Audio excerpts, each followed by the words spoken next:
Oh yeah, guys, it's that time for Spider Slayer's Haul. Stay tuned.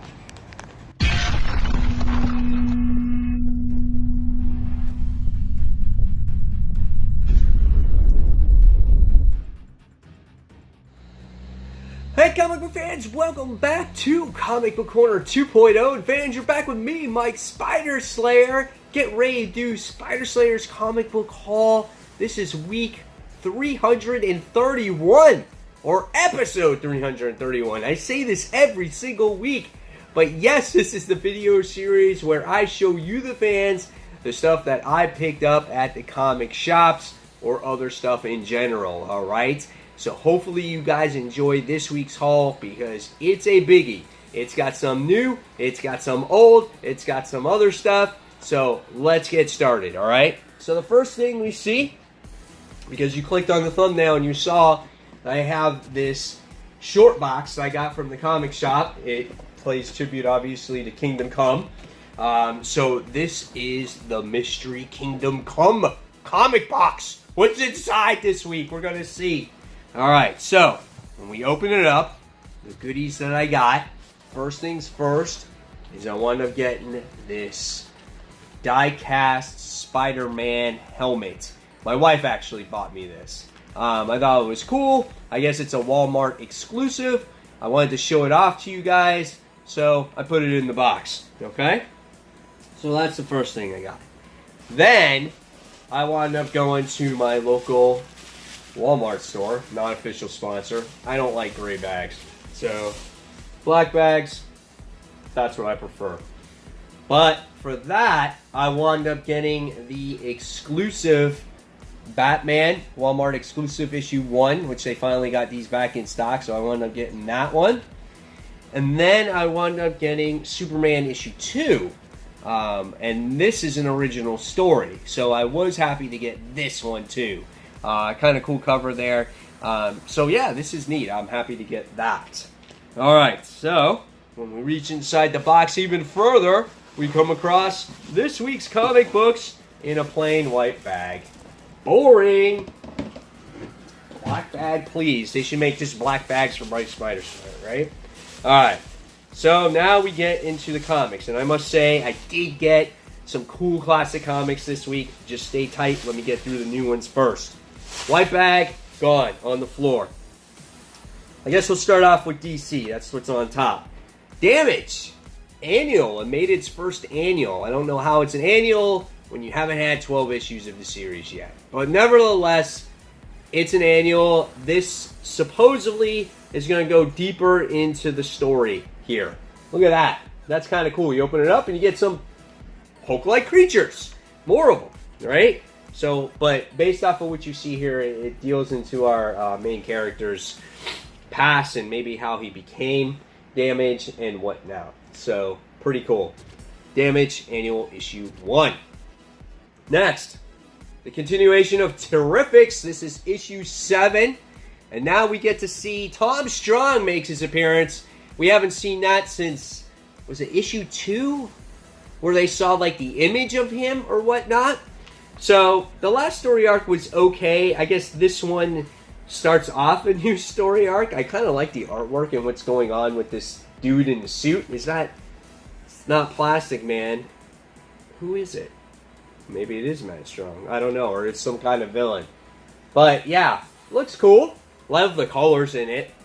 So looking forward to seeing what this story has to offer. This new story arc for its particular fans. Look, he's like Inspector Gadget. He's got a Go-Go Gadget helicopter. So he's got that. Alright, next.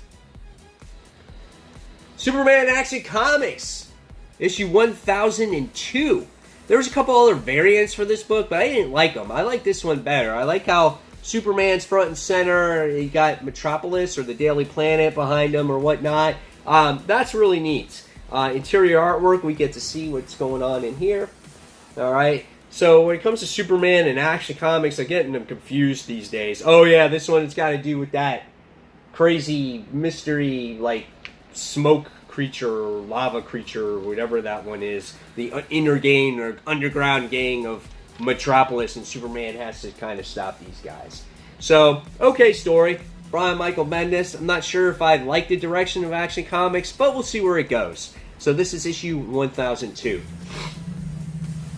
Next, I decided to pick up the variant cover for this because I like this one better. Teen Titans issue 21. Really love the formation of the team in the last issue. I thought it was absolutely awesome. This looks great. I love this. If this was like a cartoon like that, that would be phenomenal. Love seeing the formation of these characters. The secrets that Robin has, or Damian has, I think is kind of cool as well. There was nice balance of humor and action in the last issue, so I am looking forward to seeing how this story progresses going forward, obviously. So this is Teen Titans issue 21. Next, continuation with DC Comics. Batman, Kings of Fear, issue number 1. This reminds me of the old days of Batman, right? He's got those long, pointy ears. That was kind of cool. He's got all the characters on there. Looks like it has to deal with Scarecrow. Here we get to see, again, DC trending towards that different, like, paper stock that they use in their comics now. It's more durable. It doesn't smudge at all. Your hands don't stick to it, and I like that. So it kind of has a modern day feel, but a modern day look, but a classic feel to it. So I like it. So interested to see what Kings of Fear is about. Again, I think it has to do a lot with Scarecrow. So this is issue 1 of 6. Next, continuation of X-Men Gold. I think it ends at issue 35.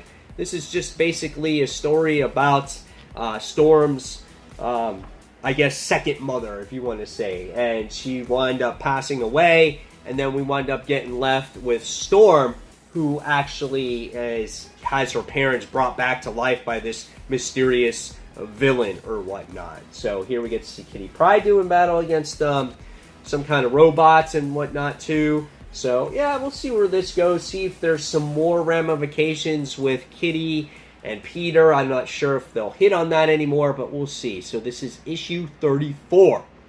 Next. Love Venom. I love it. This is issue 5. Legacy numbering, issue 170. Donny Cates doing a great job here. Love the character of what's going on. The godlike Venom or creature or symbiote. I forgot his name offhand. But it's really cool. Ryan Stegman's artwork is just second to none. It's just so bloody. It's so gory. Just look at the paneling right from the start when you look at this book. It just looks awesome. Look at this. Such a nice looking book. And I love the origin story of our creature. I mean, look at this.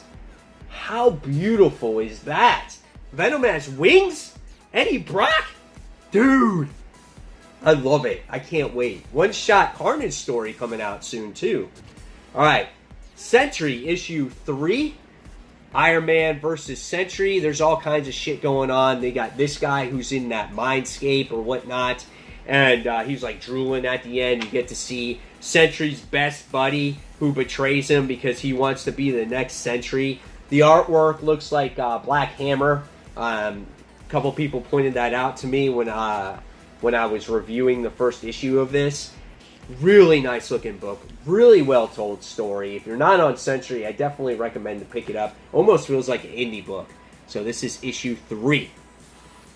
Next, Old Man Hawkeye, issue 8. I think we end at issue 12 with this, and now he's with Katie Bishop. Really cool last issue as we get to see the story of how all the Avengers fell to the villains in the last part of this chapter. And so here in this book, it's going to continue where we left off 2 issues ago. We'll see what Clint does to continue his quest to get revenge on Black Widow's death and all the other Avengers' death. Alright, next, Mr. and Mrs. issue 2. Deadpool shows up at the end of the last issue. So what happens in this issue? Who knows what's going to happen going forward. I like the interaction between Rogue and Gambit. I think that's cool. The villains, not too keen on. And that's how it was with me on the regular series as well, or that mini-series that was released. But we'll see how this one progresses. We'll see what Deadpool's involvement is in this issue as well. And yeah, we'll see what happens. So Mr. and Mrs. X, issue 2. Next, my favorite, The Amazing Spider-Man issue 4. Now, I heard that Humberto Ramos will be doing the artwork duties on, I think, issue 9 and 10. I think Ryan Otley is the main artist on this book. I think he's got to take a break every once in a while to keep his artwork duties going, moving forward. What is going on over here? I got to show you guys what's happening here. Huh? How is this going to go forward? Woo-wee! Look at this. Tri-Sentinel has Spider-Man symbol on him. So we get to see the split personalities separated between Peter Parker and Spider-Man.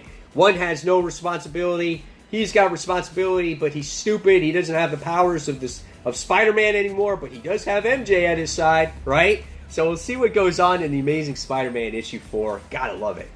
All right, next we have West Coast Avengers issue 1. This looks like a really comical type of book, written also by Kelly Thompson. It's got Clint and Katie Bishop in here as well. Interior artwork looks kind of cool. They're fighting a great white shark here. So that looks like it's going to be a lot of fun, right? Oh no, there's multiple sharks and they have hands. What is happening? I am definitely looking forward to this. I like the artwork in here. I think this is going to be a fun book. So this is issue 1 of that series. All right, next. For Marvel, we have The Life of Captain Marvel issue 2. This is a mini-series as well. The first issue was great. We get to see Captain Marvel, where she came from, Carol Danvers. We get to see that her father was a drunk. We find out that her brother dies. And it's just awesome book. So go ahead and check out this particular issue, guys. Okay? Next, we have Cold Spots, issue 1. Written by Colin Bunn. Check out this cover. Here's a face. There's a reflection. Really interesting looking cover. I have no idea what the interior art looks like, but this is supposed to be a horror book. Here we get to see some dark toned colors in here. Oh my god, there's like creepy children with like spirit faces. Oh man, I'm looking forward to this. See, you know what this one has to be about. So just pick this one up on the whim. I found it the other day looking through comics I might want to buy. So this is Cold Spots. This is issue 1. Again, Colin Bunn. Alright. Then I got some bags and boards. Nothing exciting about that one. And then I got some cool classic issues I felt that this week, okay? So, the first one is Silver Sable versus Venom. Or Silver Sable and the Wild Pack versus Venom. This is issue 18 of that series. I just like the cover. I think the cover's great. You got Venom just eating people's brains. Silver Sable looks great. Crazy hair flying through. She's pointing the gun at him. Just really nice looking cover, man. I was like, dude, I gotta buy that. For $3? Psst, hell yeah. Why not? Alright, next. Wound up getting the 200th issue of the Hulk. And this in itself, the cover is just so nostalgic. I love it. I love how you see him transformation happening. You see him changing to classic Hulk. Get to see the supporting cast in the background. Look at MODOK back then, man. That is so cool. And I was just like, oh yeah, I had to buy this one. So pick this one up too. Add it to the classic collection. Totally excited about having this one. So really, really neat. And then last but not least, oh no, there's 2 more. I forgot. This one is The Fastest Man Alive, Flash, issue 80. It's kind of like a hologram issue or a foil cover right here that Flash is. Makes it look like it's 3-dimensional. I thought this was cool also. No need to buy the store, read the story. I just thought it was a cool looking book. So I decided to pick that one up. Alright. And then last but not least, this was the best one out of the bunch. The first appearance of Galactus' Herald, Firelord. Right? And that takes place in Thor, issue 225. And in this issue, you have his herald, Galactus' Herald, Firelord is coming, and to let everybody know that Galactus is coming to eat the planets. So I thought that was an awesome issue to pick up. Really excited to have this one in my collection. You know, any first appearances of certain characters is a great book to have. So there you guys have it. There's the haul for the week. Hopefully you guys enjoyed it. Now it's your turn in the comments below. Tell me what you picked up for the week, what you're most excited about, maybe some classic books that you picked up or trades. And guys, if you like this video, give it a thumbs up. And don't forget to subscribe to the channel. And don't forget to hit that notification button so you don't miss a single video from me. And guys, until that next comic book review, this is Mike Spider Slayer signing off. And thank you so much, guys. Take care. Bye.